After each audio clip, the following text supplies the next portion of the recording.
Digital যুগে ব্যবসা বাণিজ্যের সবচেয়ে বড় হুমকি হয়ে দাঁড়িয়েছে সাইবার আক্রমণ।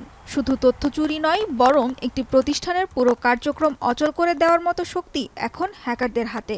বিমানবন্দর থেকে গাড়ি, বৃহৎ শিল্প, খুচরা বাজার থেকে অনলাইন বাণিজ্য, কোনো খাতই আর নিরাপদ নেই।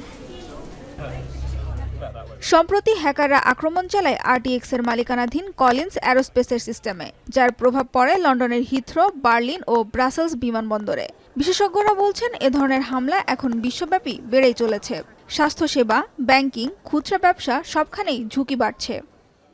Use the point of sale system or conduct e-commerce online to sell to their customers, and that can cost millions of dollars a day alone, just that one part. এর আগে ব্রিটেনের খ্যাতনামা খুচরা বিক্রেতা মার্কস অ্যান্ড স্পেন্সার ও রানসামওয়্যার হামলার শিকার হয়েছে। হ্যাকাররা কোম্পানির সিস্টেম এনক্রিপ্ট করে মুক্তিপণ দাবি করে। চুরি হয়েছে গ্রাহকদের কিছু তথ্যও।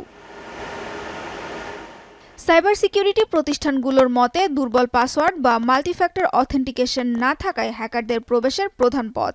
এর ফলে শুধু ব্যবসায়িক কার্যক্রম নয়, গ্রাহকদের আস্থাও মারাত্মকভাবে ক্ষতিগ্রস্ত হচ্ছে। Cyber attacks are costing us as a society over $20 billion a day. And these sophisticated attackers are targeting us, our organizations, and they're trying to shut us down and trying to lock up our files and prevent us from doing business or otherwise going about our daily lives. তবে আশার খবর হচ্ছে, cyber প্রতিরক্ষায় এখন AI প্রযুক্তির ব্যবহার করা হচ্ছে। এতে নিরাপত্তার টিম রিয়েল টাইমে হুমকি শনাক্ত করতে পারছে এবং দ্রুত ব্যবস্থা নিতেও সক্ষম হচ্ছে।